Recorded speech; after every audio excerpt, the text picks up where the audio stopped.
Halo guys, balik lagi di Malas Baca bersama gua, Randy Irawan.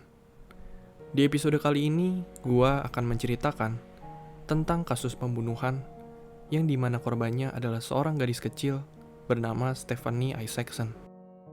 Ia ditemukan dalam keadaan tidak bernyawa di dekat jalan yang biasa ia lalui ke sekolah.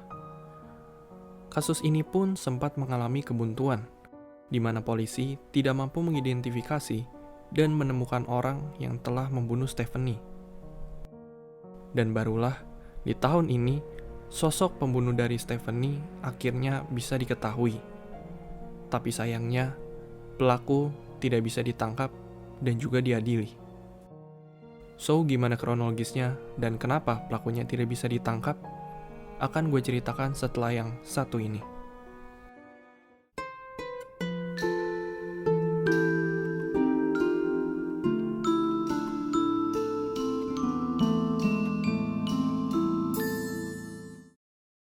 Stephanie Isaacson, seorang gadis berusia 14 tahun.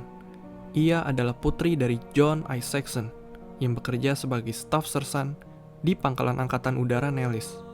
Sedangkan untuk ibunya, setelah gue cari dari berbagai sumber, gue tidak menemukan nama dari ibunya karena memang ia meminta untuk identitasnya dapat dirahasiakan. Mereka bertiga tinggal di kota yang cukup terkenal di Amerika, yaitu Las Vegas. Kejadian malang yang menimpa Stephanie terjadi tepatnya pada tanggal 1 Juni 1989. Saat itu, pada pagi hari, seperti biasanya Stephanie mempersiapkan diri untuk berangkat ke sekolahnya di Eldorado High School. Ia meninggalkan rumah sekitar pukul 6:30 pagi.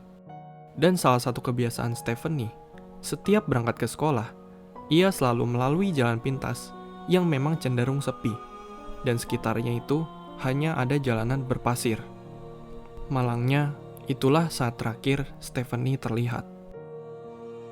Ia ternyata tidak muncul di sekolahnya, dan hal tersebut sebenarnya sempat disadari oleh salah satu guru paduan suaranya, yaitu Jocelyn Jensen. Jocelyn dalam pengakuannya sempat bingung dan heran kenapa Stephanie ini tidak masuk sekolah. Karena Stephanie menurutnya adalah siswa yang teladan dan jarang sekali tidak masuk sekolah. Namun terlepas dari kekhawatirannya, ia dan pihak sekolah memutuskan untuk tidak menelepon ayah dari Stephanie dengan pertimbangan bahwa mungkin saja Stephanie ini sakit atau ada urusan lain. Lalu pada sore hari, karena khawatir Stephanie tidak kunjung pulang, ayahnya pun mencoba memastikan ke sekolah apakah Stephanie masih ada di sekolah.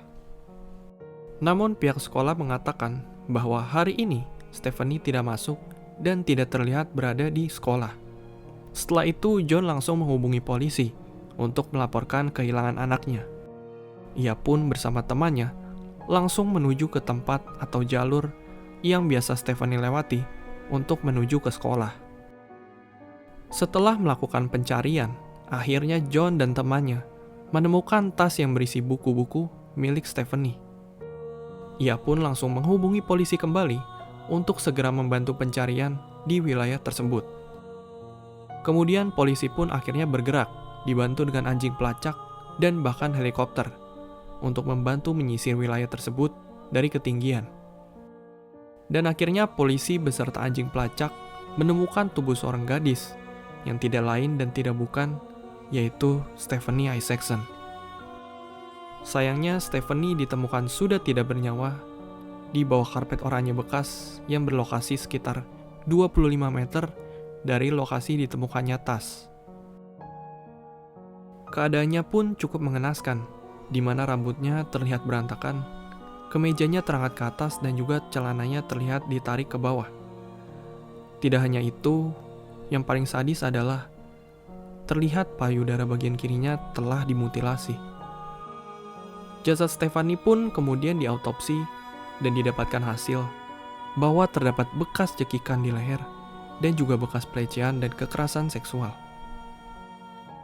Polisi pun berusaha keras untuk mendapatkan bukti yang bisa membantu mereka untuk mengungkap siapa sebenarnya pembunuh Stephanie. Polisi pun akhirnya menemukan DNA pelaku, yakni dari air mani yang menempel di pakaian Stephanie.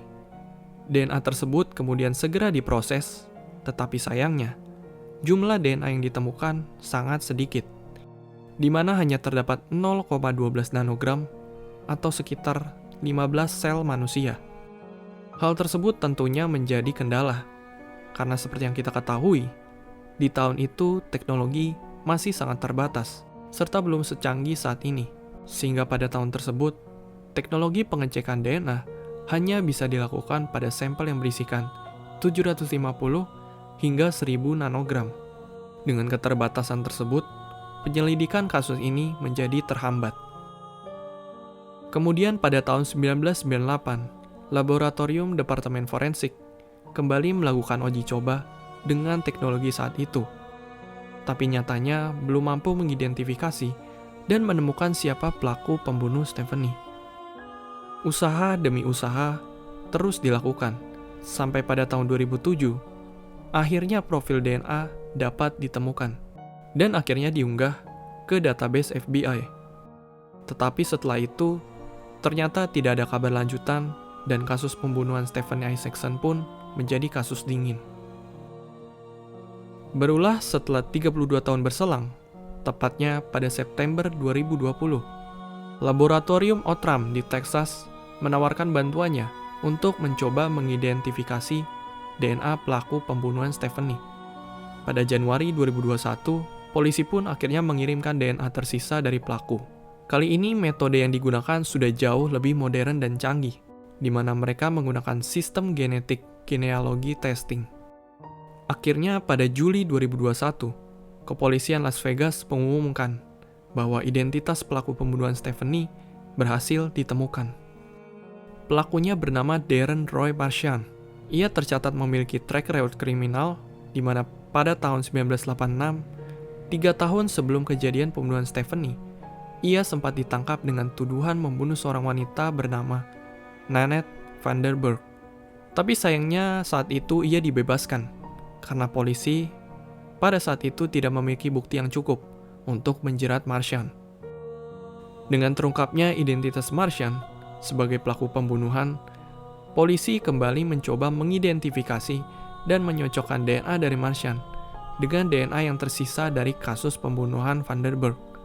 Dan ternyata hasilnya menunjukkan DNA Marchant dan DNA terduga pelaku pembunuhan Vanderburg sesuai. Maka itu artinya, sebelum membunuh Stephanie, Marchant telah lebih dulu membunuh satu orang yang tidak lain dan tidak bukan, yaitu Vanderburg. Namun, seperti yang gue jelaskan di awal, meskipun identitas Marchant sebagai pelaku pembunuh Stephanie telah terungkap, sayangnya ia tidak bisa ditangkap dan diadili. Alasannya adalah karena ternyata Marchant telah meninggal karena bunuh diri pada tahun 1995 di usianya yang ke-29 tahun. Sayangnya, dengan kematian Marchant, polisi dan keluarga masih belum bisa mengetahui motif dari pembunuhan ini. Apakah memang Marchant sudah menargetkan Stephanie sebagai korbannya?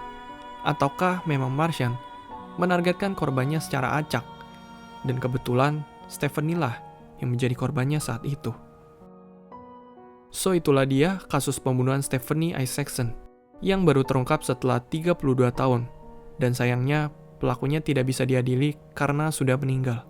So thank you banget yang udah dengerin episode ini. Kalau kalian suka, kalian bisa like dan share episode kali ini. Jangan lupa untuk follow Instagram Malas Baca di @malasbaca_ig. Thank you for listening and see you on next episode. Bye.